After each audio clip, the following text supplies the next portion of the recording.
Hi, I'd like to thank you for purchasing Visible Defects visual detection system for finding cracked heat exchangers, featuring the contractor's crack finder with a low odor, no smoke, non-toxic dye penetrant used to find cracks in heat exchangers.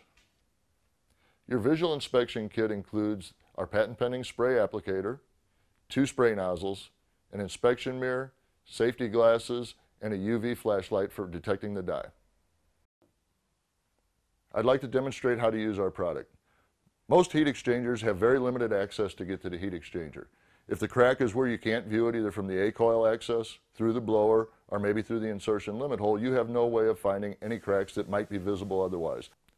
The Visible Defects visual detection system is especially useful on heat exchangers where portions of the heat exchanger are not visible for inspection. Serpentine type heat exchangers, due to their shape, after you get through the first pass, you can not do any inspections. Whenever you use our product, please be safe. Always wear your safety glasses, turn off all electrical power to the unit you're servicing, pull the blower motor, and lay down towels around the perimeter of the blower compartment to make sure that none of this dye leaks on Mrs. Smith's white carpet. It is bright green. The Visible Defects visual detection system is centered around our fluorescent dye penetrant and the spray bar applicator. The spray bar applicator will go through any hole in a furnace cabinet, and if there aren't enough holes, you can make your own screw hole.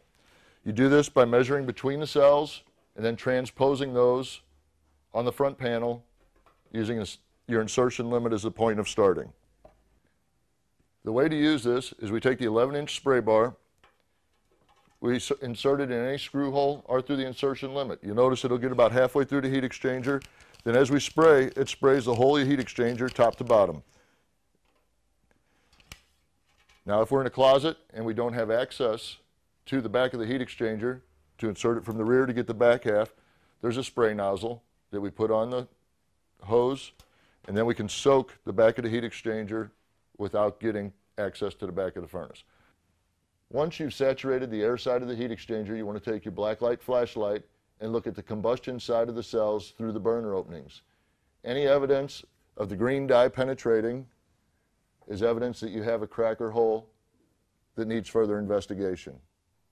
On some modern crimp-style heat exchangers, the dye will penetrate through. This will be a very minute amount in the seams where the two halves of the heat exchanger meet. This is normal.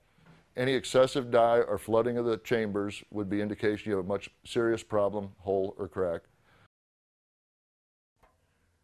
I would always recommend using a camera to document any cracks you find because your competitors may not have the same tools that you have that allowed you to find these cracks. And a camera with a videotape is really the only way you can document it to your customer that they have a problem in a format that they understand. Everybody watches TV, and if they see a crack on TV, it looks more like a crack than trying to have them bend down and look up inside a small hole at something they've never seen before. So I would always recommend using a camera. You can use ours or use somebody else's, but always document cracks you find. It's for your own protection. I'd like to take this opportunity to thank you for investing in Visible Defects Visible Detection System. If you have any more questions, please visit our website, www.visibledefects.com, or you can call us toll-free, 866-940-2025. Thank you.